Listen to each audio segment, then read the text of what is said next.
Imaginemos por un momento que tuviéramos la opción de rediseñar la civilización humana desde sus cimientos.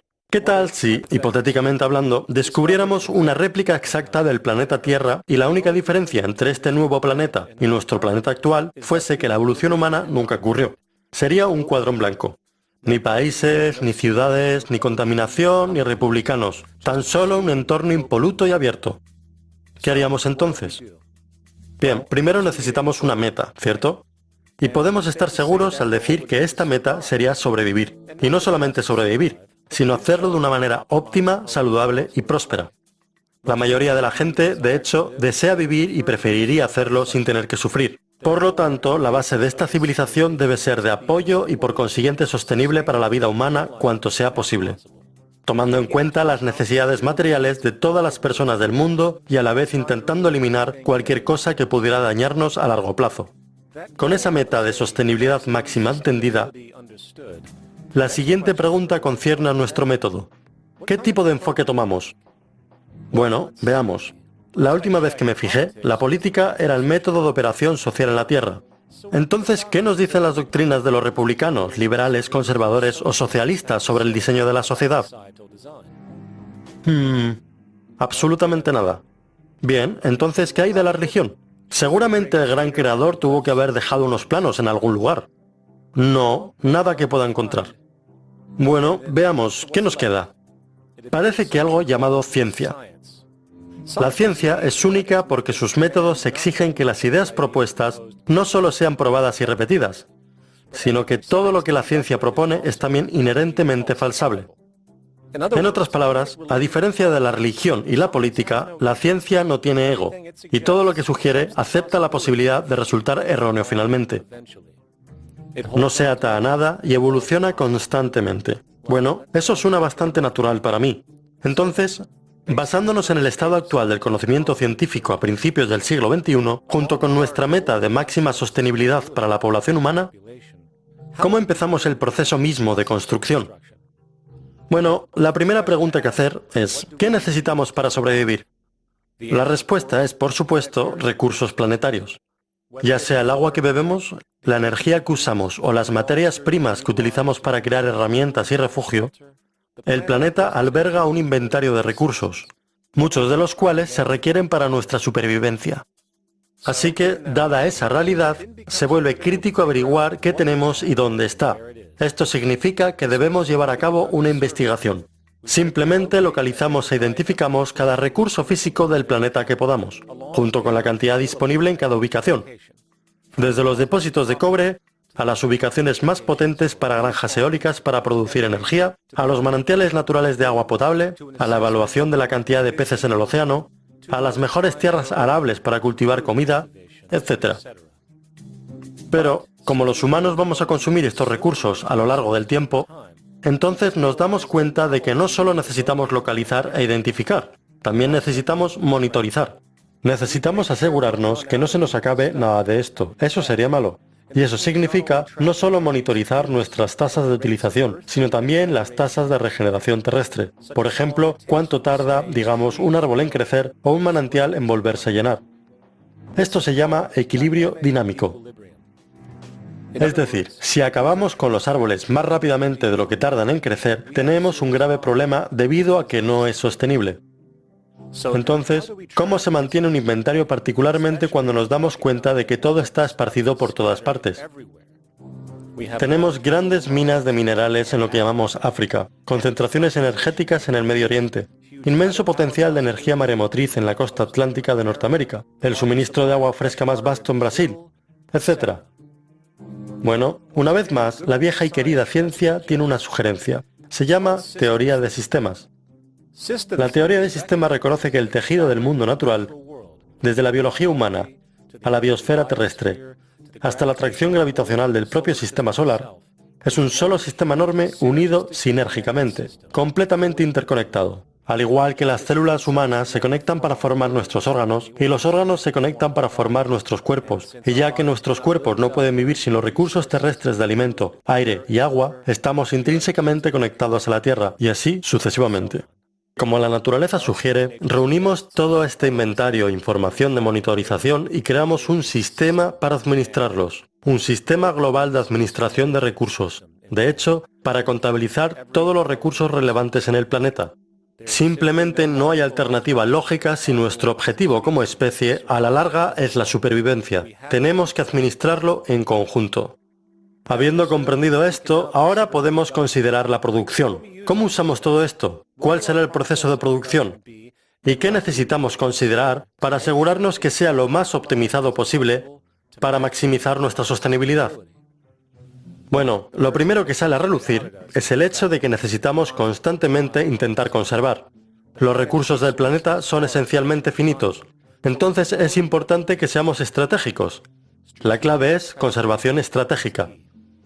Lo segundo que reconocemos es que algunos recursos realmente no son tan buenos como otros en cuanto a rendimiento. En realidad, algunas de estas cosas, cuando son puestas en uso, tienen un efecto terrible en el medio ambiente, lo cual invariablemente afecta a nuestra propia salud. Por ejemplo, el petróleo y los combustibles fósiles. No importa cómo los veas, liberan algunos agentes bastante destructivos en el medio ambiente. Por lo tanto, es crítico que hagamos lo posible por usar tales cosas solo cuando sea realmente necesario, si se da el caso. Afortunadamente, vemos muchas posibilidades solares, eólicas, mareomotrices, undimotrices, geotérmicas y de diferencial térmico para la producción de energía, por lo que podemos idear estrategias objetivas sobre qué usamos y dónde, para evitar las que se podrían llamar retroacciones negativas, o cualquier cosa que resulte de la producción o el uso que dañe el medio ambiente y por lo tanto a nosotros mismos. Llamaremos a esto seguridad estratégica, para asociarlo a nuestra conservación estratégica. Pero las estrategias de producción no se detienen ahí. Vamos a necesitar una estrategia de eficiencia para la propia mecánica de producción. Y lo que encontramos es que hay apenas 3 protocolos específicos a los que debemos adherirnos.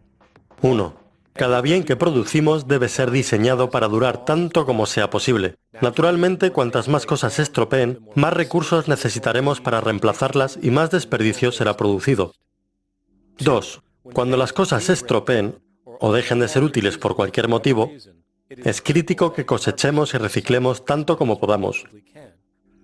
De modo que el diseño productivo debe tener esto en consideración directamente en las etapas iniciales. 3. Las tecnologías de evolución rápida, como la electrónica, que son sometidas a las más altas tasas de obsolescencia tecnológica, necesitarían ser diseñadas para prever y acomodar actualizaciones físicas. Lo último que queremos hacer es desechar un sistema informático completo solo porque se ha dañado una sola parte o es obsoleto.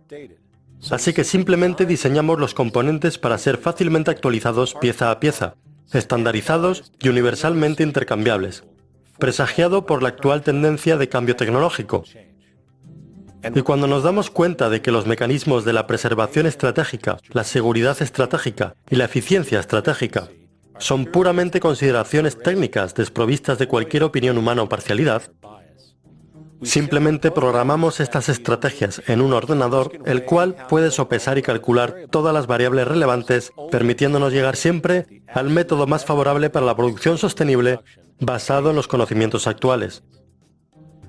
Y aunque podría sonar complejo, en realidad es una calculadora glorificada, sin mencionar que dicha toma multivariada de decisiones y dichos sistemas de monitorización ya están siendo utilizados alrededor del mundo para propósitos aislados. Simplemente hay que expandirlo.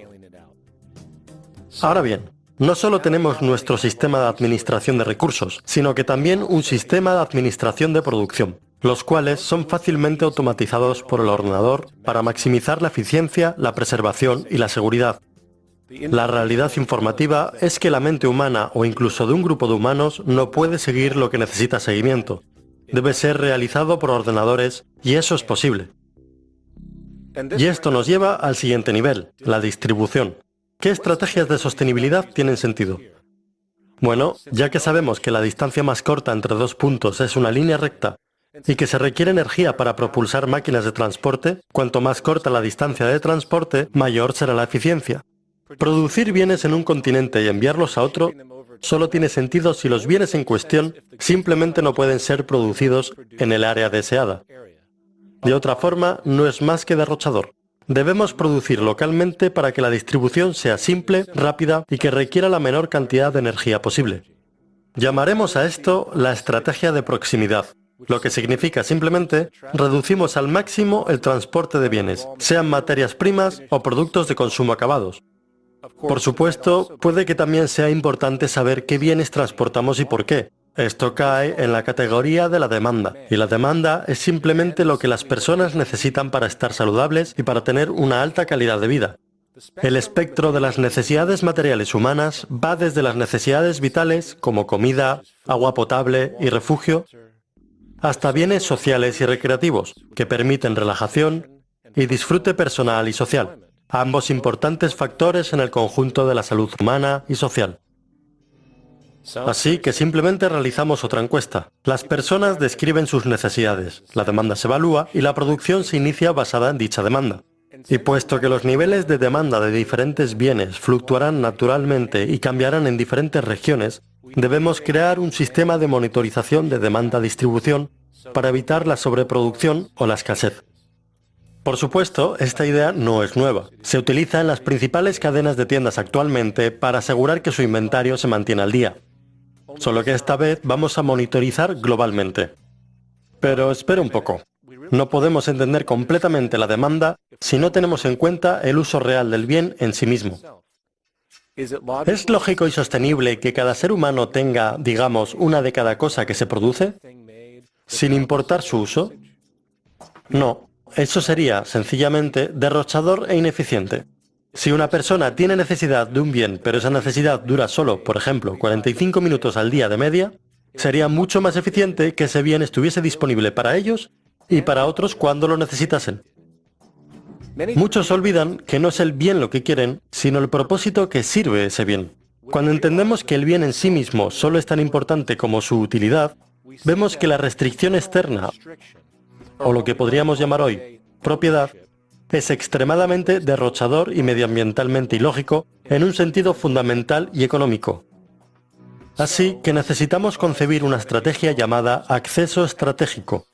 Esta sería la base para nuestro sistema de monitoreo de demanda-distribución, el cual garantiza que podamos satisfacer la demanda de las necesidades de la población para acceder a lo que sea que necesiten cuando lo necesiten.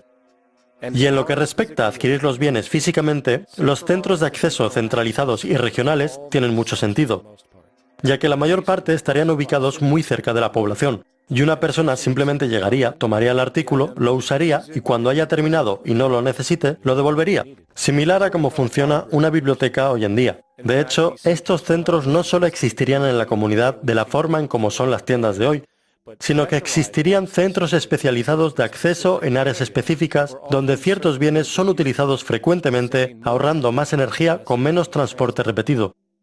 Y una vez el sistema de monitoreo de demanda esté operativo, estará unido a nuestro sistema de gestión de producción y, por supuesto, a nuestro sistema de gestión de recursos, creando así una máquina de gestión económica global, unificada y de actualización dinámica, que simplemente asegure que nos mantengamos sostenibles, comenzando por proteger la integridad de nuestros limitados recursos, trabajando para garantizar que solo fabriquemos los mejores y más estratégicos artículos posibles, mientras distribuyendo todo del modo más inteligente y eficiente posible. Y el resultado único de este método basado en la preservación, el cual es intuitivamente opuesto a muchos, es que este proceso de preservación y eficiencia lógico, ascendente y empírico, que solo puede determinar la verdadera sostenibilidad humana en el planeta, permitiría seguramente algo que nunca se ha visto en la historia humana: acceso a la abundancia, no solo para un porcentaje de la población mundial, sino para toda la civilización. Este modelo económico, tal y como recién generalizado, este enfoque sistémico responsable hacia un manejo total de los recursos de la Tierra y procesos, diseñado nuevamente nada menos que para cuidar de la humanidad en su totalidad, de la manera más eficiente y sostenible, podría denominarse una economía basada en recursos.